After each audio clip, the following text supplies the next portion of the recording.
What's up, Kadivas, and welcome back to the channel. This is going to be a tutorial for this handkerchief skirt.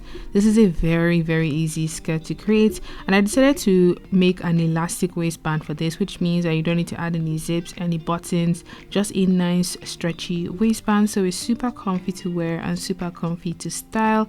I went in to work with Ankara for this project because you know I love my color, you know I love my prints. So if you like to see how I made the sewing patterns, cut and put this skirt all together, make sure to keep on watching. Give this video a thumbs up if you enjoy it, and let's get into this tutorial.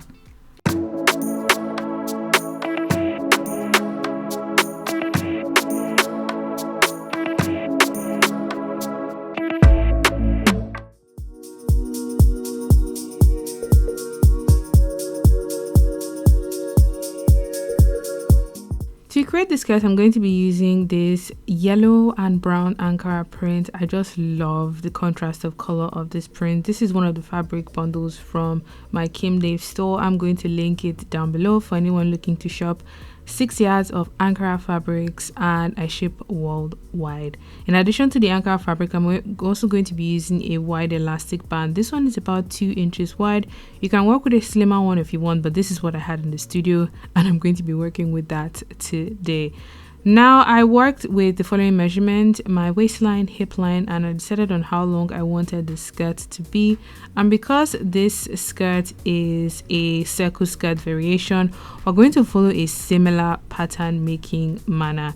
Now, I have a piece of paper here, and I'm just making sure that the horizontal line and the vertical line I'm drawing on here are very straight, because those are going to be folded edges of my skirt.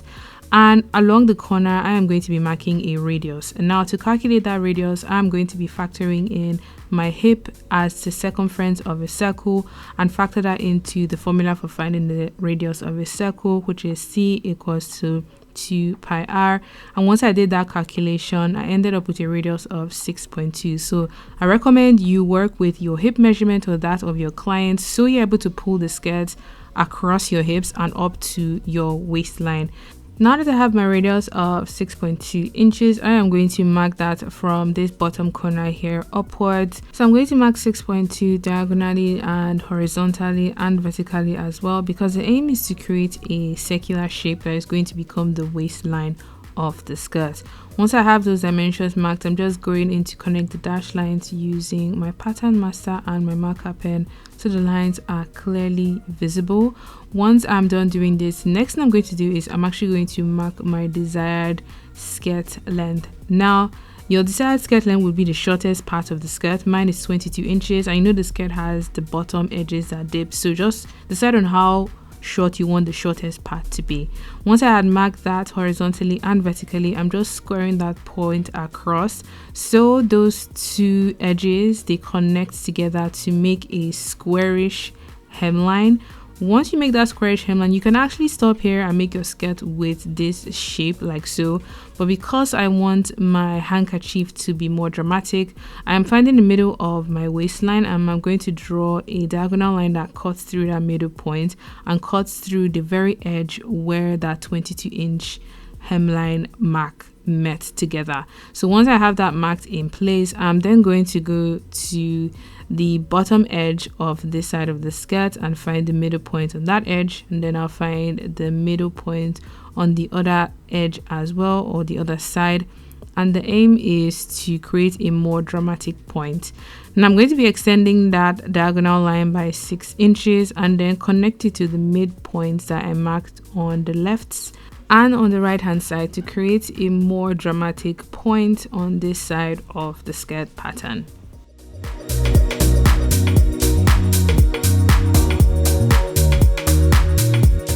I'm going to go in to add seam allowance along the waistline and along the hemline of the skirt. I'm adding a 1 centimeter or roughly half an inch seam allowance. This is going to allow me to hem the bottom of the skirt and connect the waistband to the skirt as well. I'm not going to be adding seam allowance on the edges because I plan to cut this on a fold. So once I have my pattern done, this is what it looks like. The waistband, I'm essentially just going to cut on the fabric straight like that because it's going to be a straight piece.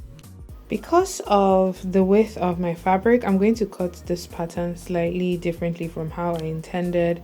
So I have folded double layers. So the total layers here is 4 sheets, and that edge is a fold, but that edge is open. So I have pinned it down in such a way that I left a little bit on this edge. So I'm able to join up the 2 layers I have to make the entire width of the hip line, which is the top edge of the skirt. Then I have marked the waistband, which is that is a quarter of my hip measurement, and I have 2 layers of that. Let me show you a close-up of what I mean. So this is this curved edge of this fabric, and I have 2 folded edges here. So by the time I cut out these 2 layers and join them together along that edge, it is going to make the total width of my hip. And then this measurement here, which is my waistband, so from here around this corner to here, that length is a quarter of my hip measurement.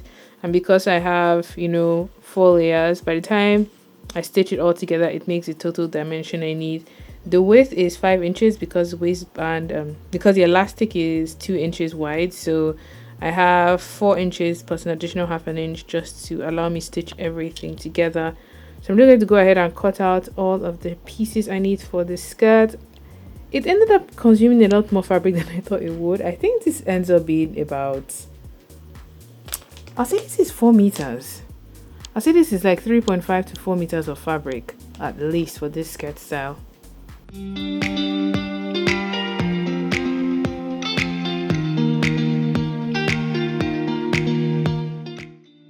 I'm going in here to cut along the waistline of the skirt, and because I've pinned everything as multiple layers, I just need to cut this piece once.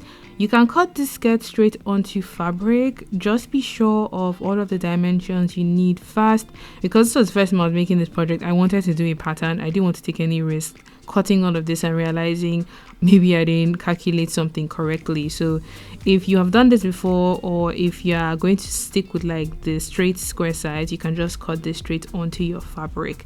Now I have my skirt pieces out here, and I have a total of 2 layers for the skirt, which I've cut in a fold. Same with the waistband.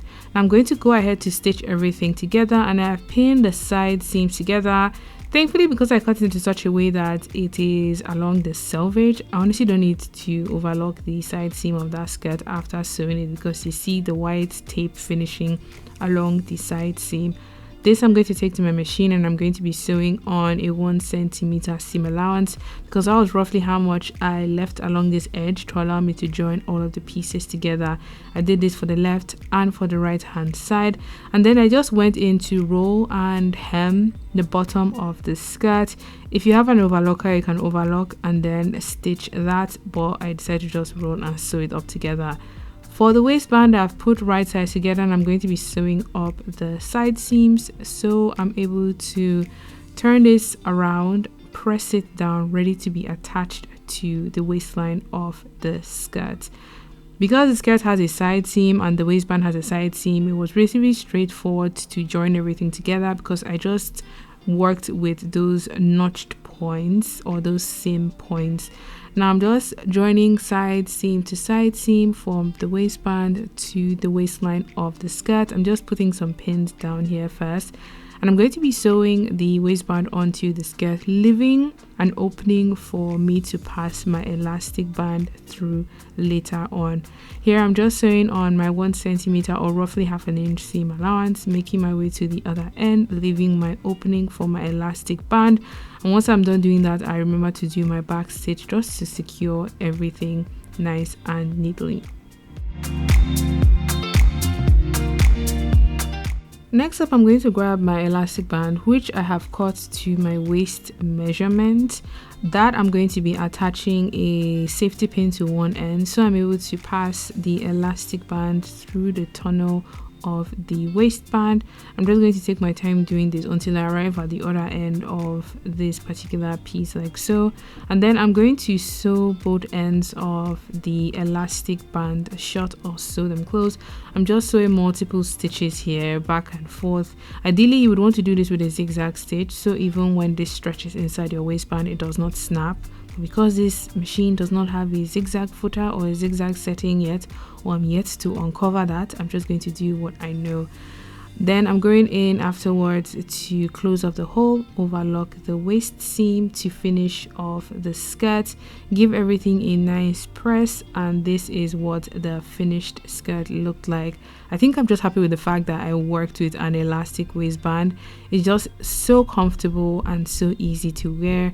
This I just slipped on and I paired with this chocolate brown top to pick up from the brown that the print has. So it's a really like classy but yet edgy look. This would look really nicely with a pair of boots as well if you want to dress it down, or trainers and socks if that is your style. But if you guys enjoyed watching this video, please let me know in the comment section down below. Give this video a thumbs up if you enjoyed. If you be recreating this, please tag me on social media at KimDaveDesigns. This is definitely a beginner friendly project, and I hope you guys have fun creating this for yourself or for a client. Until my next video, have a good morning, afternoon and evening wherever you are. Bye.